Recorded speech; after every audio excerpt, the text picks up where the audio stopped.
का प्रारंभ करने जा रहे हैं और इस अध्याय का नाम है शुद्धातय विभाग योग। अपने आप में बहुत महत्वपूर्ण अध्याय है। उसको प्रारंभ करने के पहले कुछ चर्चा इस प्रकार है। देखिए 16वें अध्याय के जो अपन ने अभी पूर्ण किया है 23वें श्लोक में भगवान ने कहा था कि शास्त्र विधि को त्याग करके मनमाने ढंग से आचरण करने वाले पुरुषों को सिद्ध सुख व परम गति ना मिलेगी। ये बात उन्होंने कही। अब देखिए जो बात अपन कई बार कह चुके हैं, भगवान कृष्ण ने किसी भी श्रेणी के व्यक्ति को आगे बढ़ने का मार्ग अवरुद्ध नहीं किया है। इसका मतलब यह हुआ कि जो शास्त्र विधि के अनुसार ना चले उसके लिए कोई चांस नहीं है भगवान की परम गति और भगवान के प्राप्त करने के सारे रास्ते बंद हो गए, वो छूट जाए। मगर फौरन ये प्रश्न था और जो अर्जुन ने प्रश्न किए हैं वो वास्तव में अर्जुन के भी नहीं है, वो हम सबको ओर से प्रतिनिधि के रूप में, समस्त लोगों के प्रतिनिधि के रूप में ही अर्जुन ने सारे प्रश्न उसके लगते हैं जो हमारे सबके मन में भी आते हैं और आना चाहिए। तो देखिए वो क्या हुआ कि यह सुनने पर अर्जुन के मन में विचार आया कि शास्त्र विधि को जानने वाले तो बहुत कम लोग हैं। अधिक संख्या ऐसे लोगों की है जो शास्त्र विधि को तो नहीं जानते पर अपनी कुल परंपरा, वर्ण, आश्रम, संस्कार आदि के अनुसार देवताओं आदि का श्रद्धापूर्वक भजन पूजन तो करते हैं मगर शास्त्र विधि से उनका कोई संपर्क नहीं हो पाता। श्रद्धा है, भजन करेंगे, पूजन करेंगे, अपनी परंपरा, अपना कुल देवता को कुछ भी करेंगे मगर तो ये प्रश्न अर्जुन के मन में उत्पन्न हुआ, क्या शास्त्र विधि का त्याग होने से ऐसे पुरुषों को भी आसुरी स्थिति में जाना हो? क्योंकि शास्त्र विधि त्यागने पर आसुरी में जाएगा, भगवान कृष्ण ये कहा। तो अर्जुन ने कहा कि जो ये सब करता हो श्रद्धा पूर्वक भजन पूजन मगर शास्त्र विधि नहीं जानता तो वो भी क्या आसुरी उसमें चला जाएगा। जबकि वो कहते हैं कि श्रद्धा होने में ऊंची यानी देव स्थिति में होना चाहिए क्योंकि श्रद्धा तो है उसमें। इसलिए वास्तव में उनकी क्या स्थिति है यह जानने के लिए पहले श्लोक में अर्जुन प्रश्न करते हैं। यहीं से 17वें अध्याय का प्रारंभ है। अर्जुन कह रहे हैं, हे कृष्ण, जो मनुष्य शास्त्र विधि को त्याग कर श्रद्धा पूर्वक देवताओं आदि का पूजन करते हैं उनकी निष्ठा भी कौन सी है? सात्विक है कि राजसी है कि तामसिक? कौन सी श्रद्धा है? इस प्रकार पूछने पर भगवान श्री कृष्ण बोले, हे अर्जुन, मनुष्यों की वह बिना शास्त्रीय संस्कारों से केवल स्वभाव से उत्पन्न श्रद्धा सात्विकी, राजसी और तामसिक ऐसे तीनों प्रकार की होती ही है। अब उसको तुम मुझसे सुन। अब देखिए इसका विश्लेषण तो प्रारंभ करें तो कुछ बातें और हमको समझ लेना चाहिए। देखिए उपरोक्त ईश्वर विवेचन से पूर्व एक गहरे आध्यात्मिक सूत्र को चिंतन करते हैं, इससे इस अध्याय का वो समझाना चाहते हैं वो अपन अच्छे से समझ सकते। पहली बात तो ये हम और सब समझ लें, सत्य की खोज के भाव मनुष्य से पूर्व के ज्यादातर ये भाव आता है कि हम मनुष्य हैं इसलिए हम सत्य की खोज कर रहे हैं। ना, ये नहीं। सत्य की खोज के भाव तो इस यहाँ पहले से थे, मनुष्य से पूर्व के हैं वो भाव। मनुष्य नहीं था फिर भी वो भाव तो थे। ये समझें सत्य की कुछ आकांक्षा के कारण ही हमें मनुष्य योनि प्राप्त। वो भाव पहले से थे मगर कुछ योनियों में जब हमें वो आकांक्षा पैदा हुई सत्य को जानने की तो हमें मनुष्य योनि प्राप्त हुई। क्या है देखिए, अस्तित्व में बहुत से जीवधारी है, अस्तित्व में बहुत से जीवधारी है, ये बिल्कुल अपन सब समझते हैं। मगर जिसमें इस सचेतन के जीवन की धारा का प्रभाव हुआ वही मनुष्य हो सकता। जिसमें इस सचेतना की धारा का प्रादुर्भाव मतलब जिसको सत्य के जानने की प्रादुर्भाव हुआ वही मनुष्य हो सका उन जीवधारियों में जो सृष्टि में पहले से मौजूद। सत्य की अनजानी खोज ही उसे ऊपर उठा लाई। उन जो जीवधारियों से जो श्रेष्ठता हुई वो ऊपर उठ गया हो, तो वो ऊपर उठने से क्या हुआ, वो मनुष्य का रूप हो। फिर वो समझना यह है कि मनुष्य होने के कारण तुम सत्य की खोज करते हो, ऐसा नहीं है। मनुष्य होने के कारण तुम सत्य की खोज करते हो, ऐसा नहीं है। सत्य की खोज के भाव के कारण तुम मनुष्य हुए हो, ये समझने की बात है। जाने की मात्र मनुष्य, और एक बात और को आगे समझे, मात्र मनुष्य हो जाने से खोज पूरी नहीं हो जाती। जब मनुष्य हो गए तो हमारी खोज पूरी हो गई ना, बस प्रारंभ होती है।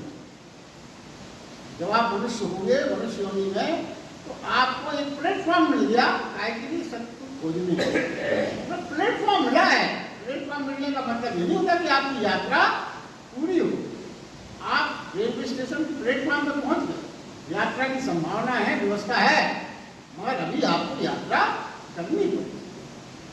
सभी मनुष्य, फिर देखिए इसके बाद भी क्या है, सभी मनुष्य सत्य के खोजी मालूम नहीं पड़ते। ये हमारा सबका अनुभव है। अगर सभी मनुष्य होने में आए सत्य के खोजी हो जाए तो बाकी क्या है, सब कल्याण ही कल्याण है, मगर ऐसा है नहीं। बड़ा न्यूनतम मनुष्य ही ऐसा कर पाता है। मनुष्यों का भी बहुत न्यूनतम ऐसा कर पाता, सभी नहीं कर पाते। कठिन है, यात्रा कठिन है, दुर्गम मार्ग है, फिसलने की भी संभावना सर्वदा रहती है। आप जितना ऊपर चढ़ोगे फिसलने की संभावना उतनी ज्यादा होती है। कठिन है मार्ग, ऊपर की चढ़ाई का मार्ग तो हमेशा कठिन है, दुर्गम है। यानी कुछ, फिर क्या मतलब हुआ, यानी कुछ मनुष्य होकर भी चूकता है। मनुष्य तो हो गए, मगर आगे की यात्रा के लिए वो फिर भी चूक जाते हैं। तो ये समझ रहे हैं कि धन्य भाग्य हुआ है जो जीवन के शिखर को उपलब्ध होगा। बहुत धन्य भाग्य है जीवन के शिखर को उपलब्ध हो पाए। वे सत्य को ही नहीं पा लेते, वो सत्य रूप हो जाते, वो परमात्मा को ही नहीं जान पाते, परमात्मा ही हो जाते। देखिए प्रथम श्लोक में अर्जुन ने श्री कृष्ण से ये पूछा है, कैसी स्थिति थी उसकी, जरा सोचिए। उसने जो प्रश्न किया वो किस स्थिति में था, जीवन दांव पे लगा था, युद्ध के मैदान में खड़ा था। तो ये बात भी यहाँ पे समझने की है कि अगर आप भगवान से उत्तर चाहते हो तो उस परिस्थिति में जहाँ जीवन दांव पे लग जाए, जब आप कुछ पूछते हो परमेश्वर से तो उसका उत्तर मिलता। आपने सबने जो साधना के क्षेत्र में आप सभी अग्रणी हैं, महसूस किया होगा कि जब हम बहुत आत्मस्तरों में हो, किसी इतनी भयंकर मुसीबत में होते हैं, तब हम जो भगवान से बात करते हैं तो उसका उत्तर हमें मिलता हुआ महसूस होता है। साधारण परिस्थिति में आपको वो चीज नहीं मिलेगी कि आप सामान्य रूप से चाहें कि कोई आप वार्तालाप कर लेंगे या उनकी अनुभूति आपको हो जाएगी। देखो उसमें कंसंट्रेशन बहुत जरूरत है। कंसंट्रेशन के कारण उत्तर मिलेगा। आपका उत्तर जो है कंसंट्रेशन, आपकी बात वहां पहुंचेगी जब आपका कंसंट्रेशन है, वरना उत्तर पुस्तक बात नहीं पहुंच सकती। अब ये जाना देखिए, और देखिए ये अभी अपन ने विश्लेषण पे चल रहा है। ये जाने गीता बहुत लोग पढ़ते हैं, बहुत लोग पढ़ते हैं गीता, तो ऐसी चीज है कि सभी को पढ़ना, बहुत लोग पढ़ते हैं, पर कृष्ण का उत्तर वो नहीं खोज पाते। कृष्ण का उत्तर उनके लिए है, उसको खोजना इतना आसान नहीं रहता तो है उत्तर उसमें। ऐसा नहीं कह सकते कि आप खोज नहीं पाते तो है नहीं, ना ना, आप परमात्मा को खोज नहीं पा रहे, इसका मतलब ये निष्कर्ष न निकालें कि परमात्मा नहीं है। उत्तर तो है उसके अंदर, मगर आपको मिल नहीं पाता। क्यों नहीं मिल पाता? क्योंकि श्री कृष्ण का उत्तर पाने के लिए अर्जुन जैसी चेतना चाहिए, अर्जुन जैसी चेतना चाहिए। इसका तात्पर्य क्या है? अर्जुन जैसी चेतना का क्या मतलब हुआ? देखिए, अर्जुन चारों ओर से युद्ध से घिरा हुआ, और हमारे जीवन में क्या है? वो आपके सामने सेना तो नहीं खड़ी, मगर आप अपने जीवन को देखें तो आपके जीवन में भी आप जहां भी हैं वहां युद्ध है। ये ना समझे कि आपका जीवन युद्ध से अलग है, आप बाजार में हैं वहां युद्ध है, दुकान में है, दफ्तर में है, घर में है, पड़ोस में है, प्रतिपल युद्ध चल रहा है। युद्ध से बड़ी कोई नहीं है और अपनों से ही चल रहा है। देखिए जो वहां अपन कहते हैं ना कि अर्जुन इसलिए बेचैन हो गया कि उसके सामने अपने वाले थे, इधर भी अपने वाले थे। तो ये जो हमारी स्थिति है जीवन की कि हम या चाहे दफ्तर में हो, चाहे दुकान में हो, चाहे घर में हो, पड़ोस में हो, अपने परिवार के साथ हो, प्रतिपल युद्ध तो चल रहा है। और ये युद्ध कैसा चल रहा है हमारा? अपनों के बीच में चल रहा है। क्योंकि आप जहां हो वहां अपनी तो होंगे, आपके अपने ही हो किसी ना किसी रूप में, बहुत करीब होंगे या थोड़े करीब होंगे, मगर होंगे पहचान के अपनी लोग। पराया कोई नहीं होगा, पराया को क्या लेना देना आपसे। तो देखिए अब जाने कि अर्जुन जैसी चेतना कब पैदा हुई। अर्जुन जैसी ये तो हो गई सिचुएशन, इस सिचुएशन में आप हैं, मगर वो चेतना कैसे पैदा होगी, कब पैदा होगी ये समझिए। जब जीवन युद्ध में खड़े हो भगोड़ापन न दिखाए, पलायन ना करें परिस्थितियों से, छोड़ दिया सब, खड़े हो गए, कुछ नहीं करना, पलायन ना करें, जीवन से पीठ ना मोड़े। जो भी परिस्थिति जीवन में आए उससे पीठ ना मोड़े, आमने सामने खड़े रहे। इस जीवन के संघर्ष में ही उठने दें जिज्ञासा को। इस जीवन का जो आपका संघर्ष है हमारा आपका, उसी में जिज्ञासा को उठने दें, तो फिर किसी दिन कृष्ण का उत्तर आपको मिल सकता है। खड़े रहें, यानी होना क्या है वो चाहिए कि आपको समझ में आ जाए। देखो उसका निष्कर्ष क्या है कि जीवन की परिस्थितियां कैसी भी आई हैं हमारे जीवन में, भगवान ये चाहते हैं कि भागो मत, जागो, अवेयरनेस, जागो, भागो मत, रुको, ज्यादा सचेतन बनो, ज्यादा जागरूक बनो, ज्यादा जीवंत बनो, ज्यादा ऊर्जावान बनो, ज्यादा विवेक और मेगा उठे। इतनी समस्याएं आपकी पीछे छूट, इतना जागरूक समझ लें।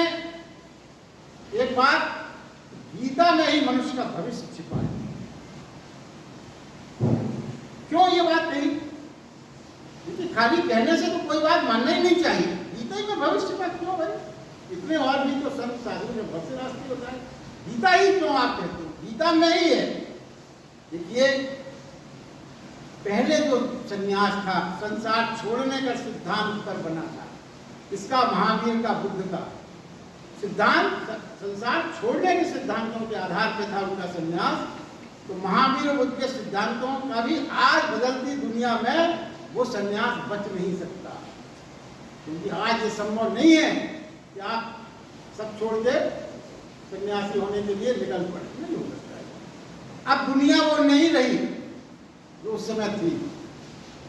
अब पलायन कोई उपाय नहीं है, आप बच नहीं सकते। आप कितना भी अपने को बचाएं, जीवन में जो आपकी परिस्थितियां हैं कहीं ना कहीं आपको तो फेस करना ही पड़ेगा। चाहे घर हो, परिवार हो, दुकान हो, बाजार हो, नौकरी हो, कहीं भी हो, आप पलायन नहीं कर सकते, पलायन नहीं कर सकते। ऐसी परिस्थिति बन गई आज की जीवन में, कहाँ जाएंगे आप? पलायन नहीं हो सकता, पलायन का कोई उपाय नहीं है। और ये जो पलायन न कर पाने की स्थिति जो आज है, आज के जीवन में संभावना है मात्र श्री कृष्ण के संन्यास के सिद्धांत से ही। इस दुनिया में जो भागता नहीं है, पैर जमा कर खड़ा हो जाता है, हर परिस्थिति का उपयोग कर लेता है, चाहे वो विपरीत भी हो, युद्ध के बीच में ध्यान में उपलब्ध हो जाता है। ये जो खड़ा रहता है दृढ़ता से, भगवान का सहारा लेकर परिस्थिति का सामना करता है, चाहे परिस्थिति अनुकूल हो, प्रतिकूल हो, कुछ भी हो, तो वो अपने जीवन के सारे युद्ध को ध्यान की धारा में उपलब्ध होकर हल करता है।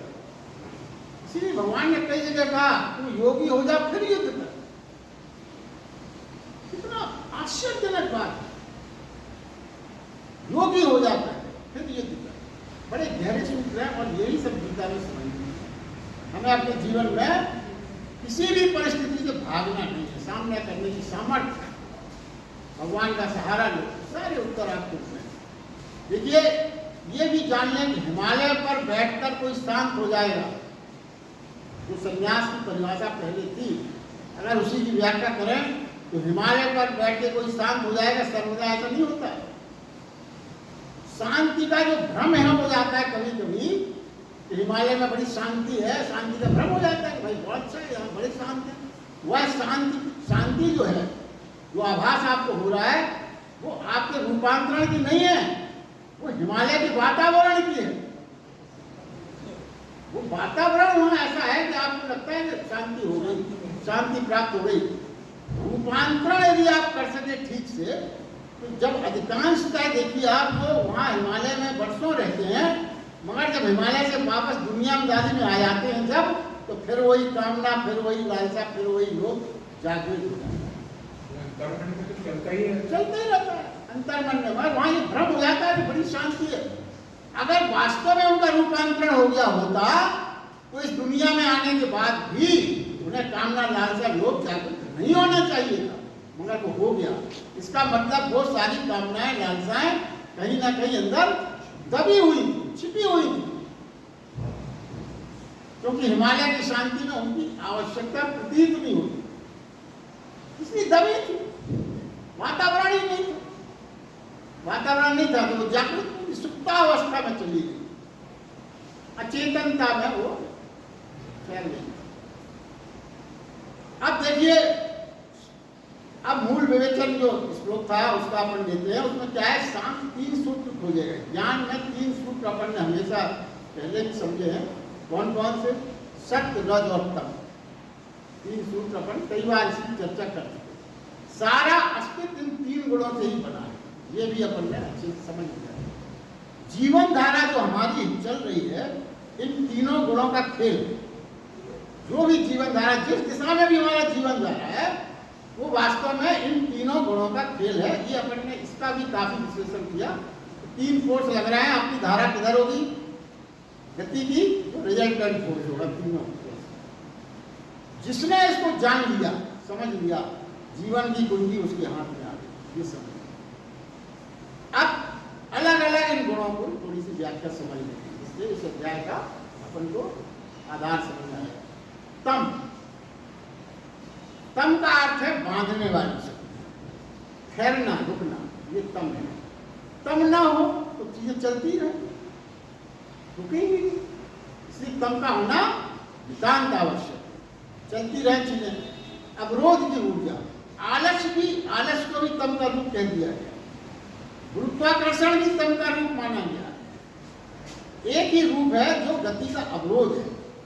तो देखिए, अब यहाँ पर जो आगे बात समझने की है, जितना तम होगा उतना बोझ होगा,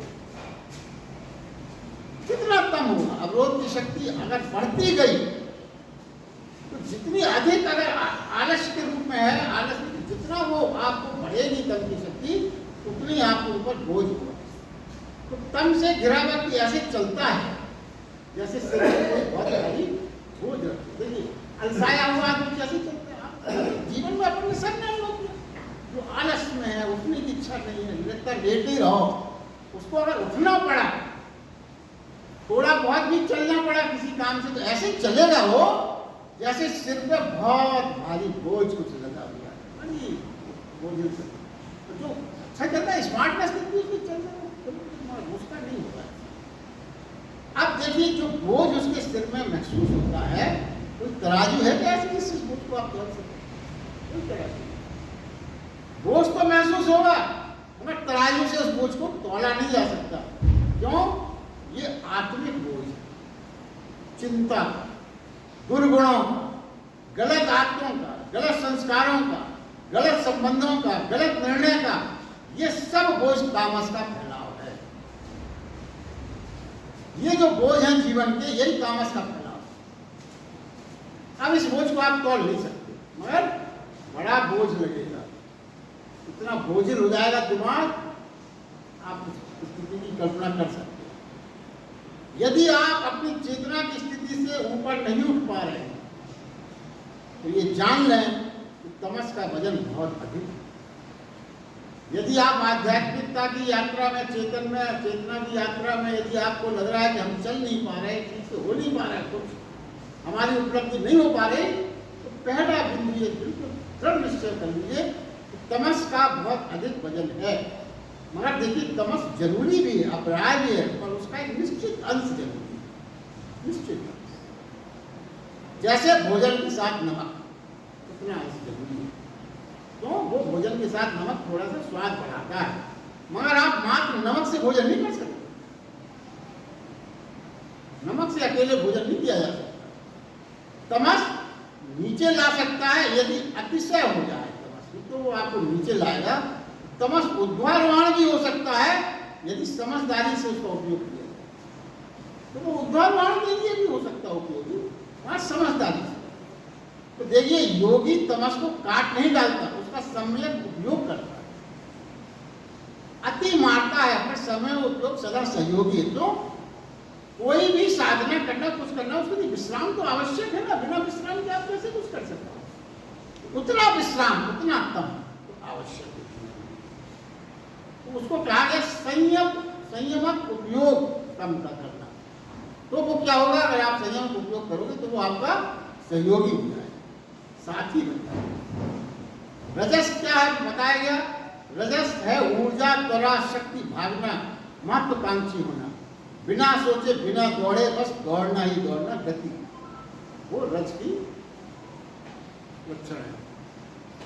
तो क्या होगा यदि इस दौड़ की अति हो जाएगी, अति, तो क्या होगा? विक्षिप्तता आ जाएगी।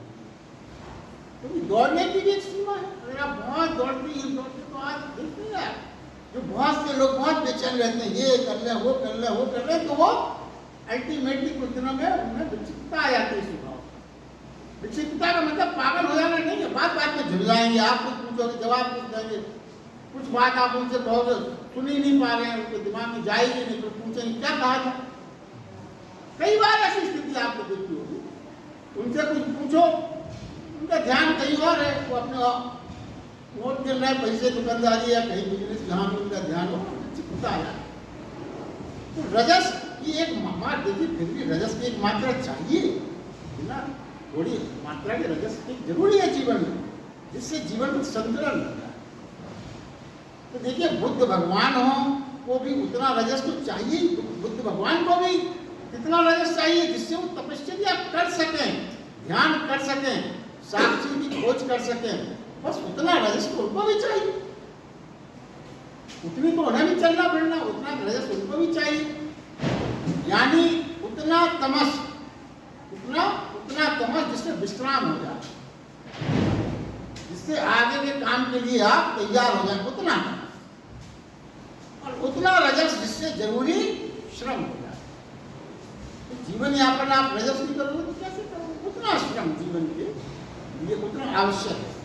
और सत्य के बारे में कहा गया, सत्य रज और तम दोनों की संतुलन की मात्रा, संतुलित मात्रा को उपलब्ध कर दिया यदि आपने, तो उसके जीवन में तीसरे तत्व का संयोग उदय हो जाता है, उसको कहते हैं सत्य। यदि आपने रज और तम के बीच में संतुलन स्थापित कर लिया, जैसे आप कार चला रहे हैं तो ब्रेक और एक्सीलेटर के बीच में आपको सामंजस्य करना पड़ता है। आप एक्सीलेटर जोर से दबाते जाएंगे तो गए आप, कहीं भी फट गए, या ब्रेक मार देंगे जोर से चलेगी नहीं गाड़ी। तो दोनों के बीच में संतुलन, जब वो संतुलन हो जाता है तब जो स्टीयरिंग पे बैठा है वो फिर ठीक से चल पाता है। अगर आप दोनों का उपयोग गड़बड़ करेंगे तो गड़बड़ हो जाएगा, फिर वो सब नहीं कहलाएगा। तो सत्य का अर्थ है संतुलन, और संतुलन ही परम शुद्धि है। जब सारी विक्षिप्तताएं शांत हो जाएं, आलस्य शांत हो जाए, कोई अति न रहे, ये है उसका मूल सिद्धांत। जहां कोई अति नहीं रहती है वहां क्या होता है? वहां स्फूर्ति जाती है। जहां अति नहीं होगी वहां स्फूर्ति होगी, और स्फूर्ति ही सत्य है। एक लयबद्धता, कुछ भी ज्यादा नहीं और कुछ भी कम नहीं, एक लयबद्धता जीवन में होनी चाहिए। यदि गुणातीत है तो इस, अगर गुण 3 है, गुण 3 बताए गए देखिए, तो श्रद्धाएं भी बड़ी 3 प्रकार की हैं। क्योंकि इस अध्याय का नाम श्रद्धा का है, तो इतनी बात बताने के पीछे उनका तात्पर्य था, यदि 3 गुण हैं तो श्रद्धाएं भी 3 होंगी। कौन कौन सी 3 श्रद्धाएं? भगवान ने कहा है तापसी श्रद्धा, राजसी श्रद्धा और सात्विक श्रद्धा, ये 3 श्रद्धाएं होंगी। अब यहाँ पे देखिए कृष्ण भगवान ने कहा कि मनुष्य के स्वभाव से उत्पन्न श्रद्धा, स्वभाव से उत्पन्न श्रद्धा सात्विकी, राशि और तामसी 3 प्रकार की है। अब अभी तक तो हमारे मन में एक बात फिर से उठती है कि श्रद्धा तो हम सिर्फ सात्विक ही समझते हैं। श्रद्धा है तो सात्विक ही होगी, और तो कुछ हमारे दिमाग में आता ही नहीं है। मगर भगवान कृष्ण कहते हैं कि नहीं, 3 प्रकार की। इसका मतलब ये होगा श्रद्धा का तात्पर्य खाली सात्विकता से नहीं है। आप कोई भी काम जो कर रहे हैं, अगर आपका उसमें अटल विश्वास है तो वो श्रद्धा उस स्वभाव के अनुसार मानी जाएगी। श्रद्धा चाहे वो तामसी हो चाहे राष्ट्रीय हो, उस श्रद्धा की कैटेगरी में मानी जाएगी। अब देखिए तामसी श्रद्धा का विवरण बताते हैं। वो क्या, तमस से भरी व्यक्ति की श्रद्धा कैसी होगी। बड़ा आश्चर्य लगता है, श्रद्धा और तमस से कैसे जोड़ दिया भगवान। तो वो कहते हैं क्या है तो श्रद्धा उसकी किस प्रकार की है। वो प्रार्थना भी करेगा तो इसलिए करेगा कि उसे कुछ करना ना पड़े। हमारी प्रार्थना तामसी प्रवृत्ति के लोग कैसी होगी, उसे कुछ ना पड़े। परमात्मा का भरोसा करेगा, बहुत भरोसा करेगा। वो श्रद्धा है उसकी, मगर किस लिए है, खुद करने से बच सके, खुद ना कुछ करना। वो अपने आलस्य को, अपने तमस को छिपाने के लिए बड़ी बड़ी ज्ञान की बातें करेगा, बड़ी बड़ी ज्ञान की बातें करेगा। कैसी बात करेगा जो तामसी श्रद्धा वाला, अरे सब वही करने वाला है, देने वाला भी वही है, क्या करना। चलने फिरने व करने से होने क्या वाला है, कुछ नहीं होना। जो होना है होगा, जो भाग्य में होगा वो मिल ही जाएगा, क्या करना है हमको। जो होना है वो तो हो जाएगा, हम क्या कर सकते, कुछ नहीं कर सकते। हम तो भाग्य पे पूरी श्रद्धा रखते। वास्तव में वो ये नहीं कह रहा है कि परमात्मा सब करता है, वो ये कह रहा है कि हमें कुछ नहीं करना चाहते, परमात्मा को लेकर तमस को अपने छिपा रहा है। ये तामसी श्रद्धा का है। बड़े बड़े ज्ञानी मिल जाएंगे आपको, मन के अंदर तमस छिपा है, वो बात ऐसी करेंगे जैसे वो आपको ले जाए भाई ये जो बहुत पहुंचा हुआ। सत्य ये है कि उसके भीतर वासना, कामना, धन की लालसा, महत्वाकांक्षा उठती है। तामसी व्यक्ति ऐसा नहीं है कि वो अगर ज्ञान की बात कर रहा है तो आप ये समझें कि उसके अंदर वासना, कामना, धन की लालसा, महत्वाकांक्षा उठती नहीं है। सब उठती हैं, सब सपने भी उठते हैं। उन सपनों को, कामनाओं को पूरा करने का प्रयास करने की ना तो उसमें हिम्मत है, ना उसे कुछ करने का साहस है, ना कोई इच्छा शक्ति है। तो फिर ये कह देना ही अच्छा है कि मैं तो परम संतोष हूं। है सब कुछ, मगर उसको पाने के लिए प्रयास करने की हिम्मत नहीं है, साहस नहीं है, कोई कुछ नहीं है उसके अंदर। तो फिर क्या करें। तो फिर ये अपनी इस दुर्गुण को छिपाने को, कमी को छिपाने को, कि हम ना साहस ये सब नहीं कर पा रहे, तो क्या कह देना अच्छा है, हम तो परम संतोषी हैं, जो मिल लिया सोचिए। उस संतोष का कामनाओं रहित होने से कोई लेना देना नहीं। कामनाएं तो बहुत है, आप पूरी कर दो तो फौरन तैयार है उसके। न साहस है न इच्छा शक्ति थी, तो कह दिया मैं ज्यादा की मांग व चाय नहीं रखता। फिर वो क्या कह देगा, मैं कोई ज्यादा मांग, ज्यादा चाय को नहीं रखता। ये ज्ञान नहीं है मित्रों, ये ज्ञान का ढोंग है, ऐसा भगवान है। अब सात्विक श्रद्धा के बारे में क्या कहते हैं, अब समझें कि जिसका संतोष सात्विक होगा, वास्तव में जिसका संतोष सात्विक होगा, उसके चेहरे से, उसके आचरण से स्पष्ट झलके। सात्विक विचारधारा का व्यक्ति हुआ, चेहरे से आपको समझ में आ जाएगा। एक अजीब तेज उल्लास, उमंग, प्रसन्नता के भाव उसके चेहरे पर स्थायी रूप से रहते, जैसे हमारे छावड़ा नहीं। तुम उसे आह्लादित ही पाओगे, हमेशा हमेशा प्रसन्न पाओगे, प्रसन्न प्रफुल्लित पाओगे। तुम उसमें फूल खिल रहे हैं ऐसे चेहरे पे, ऐसा दिखेगा। उसके रोए रोए से संगीत की ध्वनि निकल रही है, बह रही है, ऐसा प्रतीत होगा। उसके पास बैठेंगे अगर आप, तो पवित्रता, धन्यता और प्रसन्नता और तृप्ति बोध जो सात्विक व्यक्ति। तामसी व्यक्ति के पास बैठने से ऐसा लगेगा जैसे तुम्हारी ऊर्जा का शोषण कर रहा है। तो क्या थका थका सा अनुभव करने लगोगे ज्यादा देर उसके पास बैठे। ऐसा लगेगा जैसे कुछ खो गया, कुछ खो गया, छीन लिया।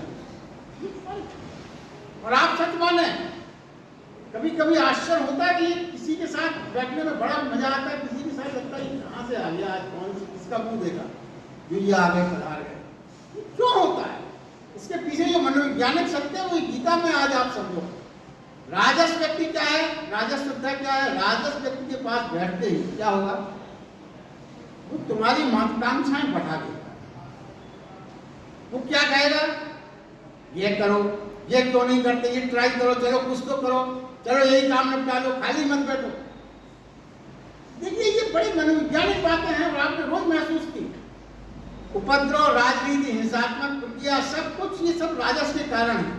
अति राजस उत्सुकता लाता है। कुछ ना आपने आप उसके संपर्क में आए नहीं, क्यों बैठे, चलो वहाँ चले जाते, वहाँ घुमाते हैं, ये कर लेते हैं, वो कर लेते हैं, चलो इसी काम को निपटा देते हैं, क्या बैठना है, चलो ये जो आपसे कहे ये समझ लो उसके व्यक्ति राजस को पाला है।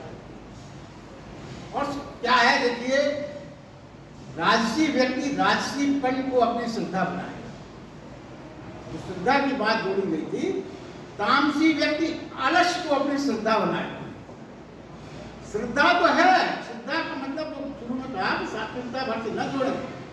राजसी व्यक्ति राजसीपन को ही अपनी श्रद्धा बनाएगा, तामसी व्यक्ति आलस्य को अपनी श्रद्धा बनाएगा और सात्विक व्यक्ति आशीष और शांति को ही अपनी श्रद्धा बनाएगा। तो क्या है, वो कहते हैं हे भारत, मनुष्यों की श्रद्धा उसके अंतःकरण के अनुरूप होती है। इसलिए जो श्रद्धा वाला है वह स्वयं भी वही है। पहचानना बहुत सरल है, जो मनुष्य जैसा अंतःकरण से होगा उसकी श्रद्धा भी उसी तरह की होगी। तो फिर क्या होगा, जो अगले श्लोक में है, जो श्रद्धा जिस प्रकार की होगी, फिर क्या वो कहते हैं, सात्विक पुरुष देवताओं को पूजे। क्यों? उसकी क्या है श्रद्धा, आशीष और शांति की, तो वो देवताओं की पूजा करेगा। और जो राजस पुरुष है वो यक्ष और राक्षसों को पूजेगा। क्यों? उसको शक्ति चाहिए, उसको दौड़ धूप चाहिए। और तामसी प्राणी है वो भूत प्रेतों को पूजेगा, क्योंकि उसे तो ये चाहिए कि कोई बोतल का जिन्न आ जाए, वो कहते हैं ये कर दो, वो कर दो, सब कर दो। ऐसे तो वो तामसी प्रवृत्ति का जो व्यक्ति होगा वो भूत प्रेतों को इस तरह से ही है। देखिए यह यथार्थ ये समझें जीवन में कि बीज कोई भी अंकुरण होता है, ये सब बातें जो है ना अपन रोज महसूस करते हैं। तो बीज हर जगह नहीं लगता। आप देहरादून जाओगे, वहाँ घर घर में बगीचे में लीची मिलेगी, आप यहाँ लगाओगे नहीं लगेगी। क्यों? क्योंकि यहाँ की भूमि, उसके वातावरण, जलवायु उसके अनुकूल नहीं है, इसलिए उस बीज का अंकुरण यहाँ नहीं होगा। तो बीज के अंकुरण हेतु अनुकूल भूमि और मौसम होना चाहिए, ये हम सब समझते हैं। अब यही सूत्र यहाँ भी लागू होता है। श्रद्धा रूपी बीज का प्रस्फुटन, अंकुरण हमारे अंतःकरण में होता है, ये तो हम जानते हैं। जो भी श्रद्धाएं ये बताएंगे कि इनका अंकुरण कहाँ होगा, हमारे अंतस में होगा। अंतःकरण की भूमि और रस में वह बीज फूटकर अंकुरित होगा, पुष्ट होगा। पर यह सत्य है, यदि बीज दूसरी पृष्ठभूमि का होगा, तो भूमि, जलवायु, रस उसके अनुकूल नहीं होगी, तो अंकुरण नहीं होगा। आप किसी तामसिक प्रवृत्ति को कितनी भी श्रद्धा और भक्ति के लेक्चर दो, कोई उसको अंकुरण नहीं होगा। तो अभिप्राय यह है कि तामसिक प्रवृत्ति के लोगों में तामसिक श्रद्धा का बीज का ही अंकुरण संभव है। सात्विक श्रद्धा का बीज बोया तो उसी का अंकुरण होगा। तो आज के लिए बस इतना ही। अंत में से जो इसके आगे जो भगवान कहते हैं कि ये फिक्स नहीं है कि अब अंकुरण होगा ही नहीं। वो कहते हैं भूमि में परिवर्तन किया जा सकता है, वो आपके हाथ में। तीनों गुण सब में होते हैं, मगर परसेंटेज घटाना बढ़ाना आपकी साधना और चिंतन पे है। आप अगर चाहो तो तमोगुण से रजोगुण और रजोगुण से सतोगुण की यात्रा कर सकते हो, मगर वो यात्रा करने के बाद ही उस बीज का अंकुरण आपके अंतस में संभव होगा, उसके पहले नहीं होगा। अगर आपकी विचारधारा तमोगुणी की है, आप सतोगुणों का बीज का अंकुरण नहीं कर सकते। अगर करना है सतोगुणों का तो हो जाएगा, मगर आपको तमो से रजो और रजो से सतो की ओर आने की साधना पूरी करना पड़ेगी, उसके बाद ही ये संभव है। चलिए आज के लिए बहुत बहुत धन्यवाद। आगे तक कम कर